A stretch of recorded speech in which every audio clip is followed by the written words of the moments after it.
Le peuple s'oppose. Mais les élites qui étaient à l'école occidentale, c'est elle qui fait entrer les loups dans la bergerie. Bonjour à tous. Le chef de l'État de la République démocratique du Congo, Félix Tshisekedi, a reçu les députés dans le cadre de l'Union sacrée. C'était le 3 janvier 2021. Et face à tous ces députés, le chef de l'État a martelé sur un sujet qui nous a tiqué, qui a attiré notre attention. Le chef de l'État a dit dans son discours, dans son allocution, que ce qui arrive au Congo, ce n'est pas seulement la faute des impérialistes. Il a dit exactement ceci. On a beau crier aux envahisseurs, aux colonisateurs, aux impérialistes, à tout ce qu'on veut, mais nous devons reconnaître que ceux qui leur ouvrent la porte à cette prédation, à notre affaiblissement, c'est nous-mêmes. Voilà en substance ce que le chef de l'État a dit et nous allons en parler avec Freddy Mulumba, politologue, analyste, écrivain, journaliste, directeur général adjoint de la RTNC. Freddy, bonjour. Bonjour, cher ami. Vous avez suivi cette phrase. Vous, on sait que vous avez organisé beaucoup de conférences à Kinshasa où vous traitez de la question internationale, vous traitez des relations entre la RDC et les grandes puissances, on parle de l'impérialisme, on parle des colonisateurs. Lorsque le chef de l'État a sorti cette phrase en disant qu'on ne doit toujours pas accuser les autres, les impérialistes, les colonisateurs, c'est nous-mêmes, la faute c'est aussi nous-mêmes, on doit se remettre en question. Qu'est-ce que cela vous a inspiré? Je pense que le chef a été très clair, il a fait un constat. C'est un constat que tous les Congolais connaissent. Je prends par exemple le livre du professeur Kankwena Mbaya sous sa direction, la politique en RDC, des degrés zéro. Il est parti d'une analyse que depuis 60 jusqu'à ce jour, on est nulle part. C'est vrai, l'élite, la classe politique congolaise n'est pas à la hauteur des enjeux. C'est tout ce qu'on peut résumer. Cette classe politique congolaise, il faut savoir d'où elle vient, comment elle a été formée. Et quand vous regardez de plus près, depuis 60 jusqu'à ce jour, les élites congolaises, la classe politique, a été d'abord socialisée dans des écoles, je dirais, beaucoup plus occidentales. L'école que nous avons ici, c'est l'héritage de l'Occident. Et cette école forme des gens pour des objectifs. C'est d'abord servir les intérêts étrangers, des parents. Ensuite, manger, ce qu'on appelle la mangeoire. Voilà, je donne raison au chef que c'est notre faute. Parce que si nous ne voulons pas, ces gens ne peuvent pas venir nous imposer ce qu'ils veulent. Donc notre classe politique, non seulement elle est médiocre, elle est très faible. Donc, ça c'est le premier aspect. Mais il faut aussi placer le discours du chef dans le cadre un peu géopolitique aussi. Parce que n'oubliez pas que nous sommes les produits d'une mondialisation capitaliste prédateur. Et quand on a créé le Congo en 1885, on a vu le Congo à travers le prisme d'une entreprise internationale. Donc ceux qui doivent gérer cette entreprise internationale qu'on appelle le Congo, ce sont des gens qui ont des comptes à rendre aux parrains et non aux Congolais. Voilà pourquoi il y a des cassures. Donc ce ne sont pas nos élites, ce sont les élites des autres. Donc des élites qui ont un objectif, servir les autres. Voilà la grande difficulté. Il y a le formatage colonial et néocolonial qui fait à ce que depuis 60 jusqu'à ce jour, notre classe politique n'est pas au service du peuple. Mais ça n'empêche pas, on peut collaborer avec les autres. Parce que nous sommes dans un monde tel qu'aujourd'hui, nous sommes trop riches. Tout le monde nous envie.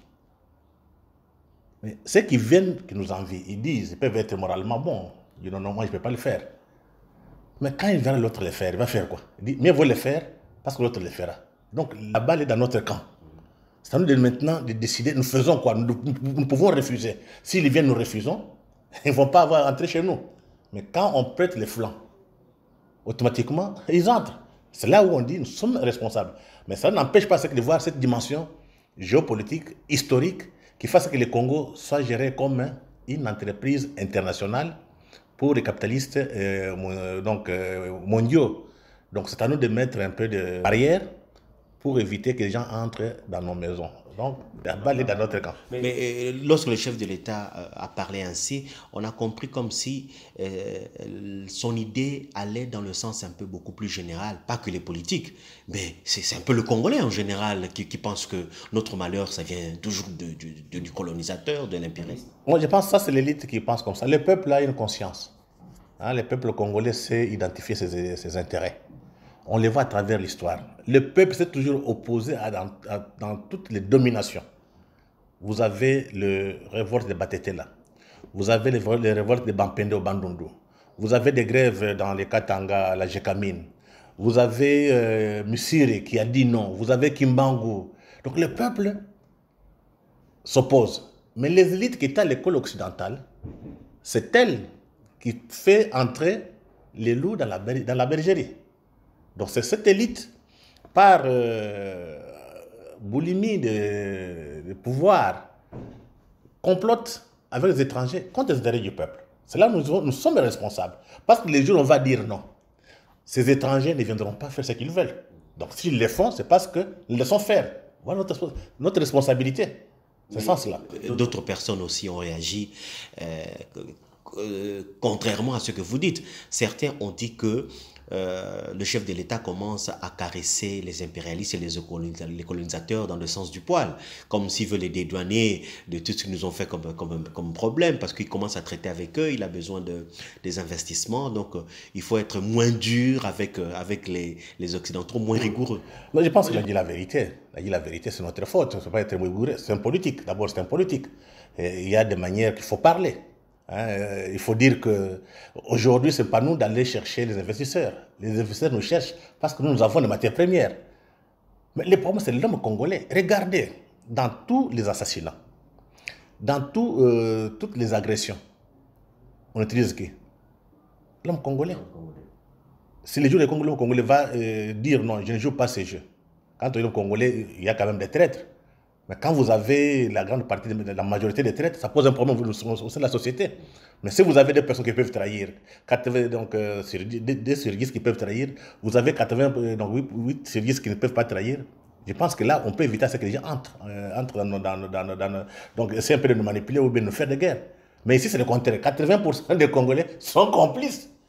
Donc, quand je dis les Congolais, les élites. Mais le peuple résiste. Parce que je prends l'exemple à l'Est. La revue de l'AFDEL. Il y a eu des trahisons. Mais tu as vu comment le peuple a résisté. Vous avez des maïmaï. Jusqu'à aujourd'hui. Bien que notre armée n'est pas tellement forte, dans le sens que ça a duré longtemps, mais le peuple résiste. Il ne veut pas une domination. Maintenant, il faut que l'élite s'adapte à la volonté du peuple. Voilà, justement, la question qui va suivre, c'est comment s'en sortir? Parce que vous avez écrit un ouvrage, La responsabilité des élites congolaises dans la crise en RDC. Et là, vous donnez un certain nombre de pistes de solutions, mais là, vous avez circonscrit le sujet en parlant des élites. Alors que là, on parle un peu d'une manière générale, aux politiques et tout ça. Alors, comment s'en sortir? Faut-il, peut-être là on va le dire dans un autre cadre, peut-être écrire un autre livre où vous allez vous adresser aux politiques, mais déjà à ce niveau, qu'est-ce qu'il faut faire pour pouvoir nous mettre nous-mêmes, nous dire que nous sommes responsables de ce que nous arrive et que nous puissions... Moi je pense qu'aujourd'hui, 60 ans après, on n'a pas encore intérêt à avoir les autres. C'est d'abord définir nos intérêts. Sommes-nous conscients de nos intérêts? Ça, c'est une deuxième chose. Il faut que les gens qui se disent en politique changent leur façon de voir la politique. On ne fait pas la politique pour manger. On fait la politique pour laisser un nom dans l'histoire. C'est le nom politique. Ceux qui viendront après vous vont dire qu'il y avait des hommes, il y avait quand même quelqu'un qui a laissé des traces. Ça fait de la politique. Mais généralement, chez nous, la politique est vue sous l'angle de la mangeoire. Vous avez vu, maintenant tout le monde cherche un poste, c'est pour manger. Mais on leur dit non, c'est pour servir la nation. Ils ne voient pas dans ça. Donc cette classe politique, il faut la changer. On n'a pas d'autre choix. Si on reprend les mêmes, on connaît les résultats. On ne peut pas gagner avec une équipe qui a échoué. Donc on gagne avec une équipe qui a perdu. On gagne avec une équipe qui gagne. Donc c'est à nous maintenant. Je pense que nous sommes arrivés, d'ailleurs le président lui dit, au tournant de notre histoire, tirons les leçons du passé. Tirons les leçons et corrigeons vite. Les mêmes personnes ne peuvent encore revenir faire la même chose. Donc, il a la clé de la solution. Il faut mettre des principes, des règles, des normes pour être ministre ou bien s'occuper de l'affaire publique, il ne faut pas être voleur. Si tu as volé, tu n'as pas droit. C'est comme au village. Quand tu as volé, tu ne peux même pas avoir une femme à épouser. On dit que c'est un voleur. Donc, il faut mettre cette dimension, je dirais, un peu morale. D'abord morale et puis c'est pénal après. Donc, quelqu'un qui a été voleur ne peut pas accéder au poste public. Quelqu'un qui a été bandit, qui a tué, ne peut pas. Donc, quand on met de telles règles, de telles normes, on peut parvenir à nettoyer cette classe politique de médiocrité et puis essayer un peu de sélectionner les meilleurs. La politique est faite par des meilleurs. Mais les gens continuent à rester en politique pour trouver refuge. Je pense que nous sommes dans un tournant historique.